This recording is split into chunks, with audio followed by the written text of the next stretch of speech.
cry. Maligayang walong buwan. Ayun ang inisip ko. Ngayon, pinagluluto na kita, Tita Ed. Oo, sa sinasabi mo. Nag-upo na dito si Anne.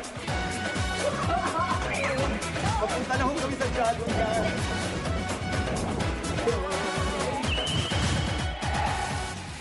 He loves me. He loves me not. He loves me. He loves me not. He loves me. He loves me not. He loves me. He loves me not. He loves me. He loves me not. He loves me. He loves me not. He loves me. He loves me not. He loves me. He loves me not. He loves me. He loves me not. He loves me. He loves me not. He loves me. Nakalbo. Ay, kaibigan. Simula na ang umaga. Kaibigan, simula na rin ang saya. Dito lamang po sa Boy and Chris. Siyempre, nakita niyo po ako na he loves me not. Siyempre, yan ang gawain po ng taong in love. At sino ba naman ang walang type sa atin? Di ba kahit mga nanay, minsan type mo si San Milby, katulad ng nanay ko. Lahat po tayo, bahagi po yan ng buhay. At nagbibigay saya. Ngayong umaga po ay dahil type na type ko siya. Exciting mo, kaibigan, ang ating pagsasamahang umaga. At nais ko pong ipakilala sa inyo ang ating mga guests. Narito po, talagang makisig na makisig. Makisig! Good morning! Good morning, Tito Boy. Magandang umaga. Guwapong-guwapo na. Ilang taong ka na ngayon, makisig? 11 po. 11. Talagang iba na ba ang tibok ng puso ng 11 years old? Di naman po. Pero Tama nandiyan ba? pa rin yung type na type. Opo. Mag-uusap tayo. Sige po. Nandito po sila Arnie. La Arnie! Good morning. Good morning. May theme song ka na ba ngayon sa iyong buhay, La Arnie? Na malalaman natin yan. At syempre, blooming po ito, kaibigan, ang napakagandang Miss Ara Mina. Hello. Good morning, Hazel. Good morning. Boy. Aba, ngayong umaga, type na type ang ating pag-uusapan.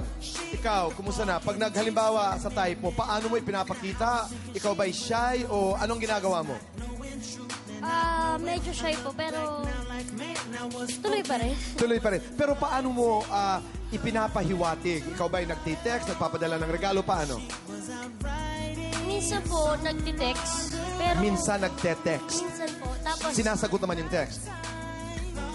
opo. Kung may kanta ka para kay Catherine, alam naman namin lahat na si Catherine ay yung type at crush. Ano yung kantang yan? Awitin mo nga. Mga 4 lines lang. Go. Ikaw lamang ang tangi kong iniibig, ang tangi kong panaginip. Tayong dalawa ay laging nagmamahalan. Talagang napakaseryoso. Hazel, kinaya mo yan. Larnie, ikaw. Kumusta na kayo ni Jed Madela? Hala.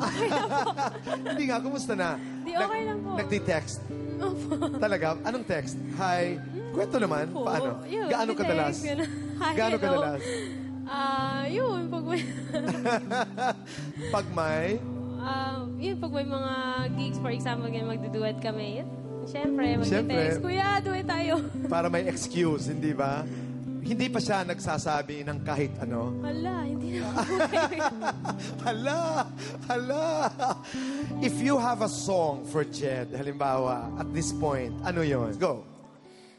Bakit nga ba mahal kita? Kahit di pinapansin ang damdamin ko, di mo man ako mahal, eto pa rin akong nagmamahal ng tapat sa'yo. Oh my God, Tito Boy, kinakabahan ako. Hazel, magandang umaga. Ay, Tito Boy, di ko alam ba't ako nandito. Type mo talaga si John Avila? Crush mo talaga siya? Ha? Hindi, nagkasama kami sa sa Kamsur. Okay. Tapos nagkakwentuhan Key El Rey? Wakeboarding? What is this? Fiesta? Before pa. For kapamilya or something. Alright, okay. And nagkasama namin si Bugoy and si Enchong. Huwag na natin pag-usapan yung iba. Yung kayong dalawa, so okay naman. Hindi, yun nga. Okay yung connection. Ang ending, Okay. hindi kami nakakantang dalawa. Dahil, Kasi sobrang lakas ng ulan. akala ko na kayo lang ang nag-uusap at nakalimutan nyo na may Hindi, kanta pala. gentleman siya, Tito Boy. Kasi, Gentleman. Oo, kumain kami. Dinala niya ako ng food. So, What is the best thing about John Avila para sa'yo?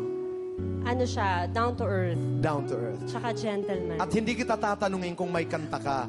Yung ay, pag-ibig. Kung kakantahin mo para kay John, paano? Few lines lang. Ako, huwag na yun. Sige na. Ikaw, ay. Talagang, ay. Sige nga, Hazel, paano? Ay, pag-ibig, nakakakilig. Yun na, ang ganda na lang. Nako, mga nanay, mga bagets, mga tatay, ngayong umaga, exciting. Dadating kaya si Catherine? Dadating kaya si Jed Madela? Dadating kaya dito sa Boy and Chris, si John Avila? Malalaman po natin yan sa pagbabalik ng Boy and Chris.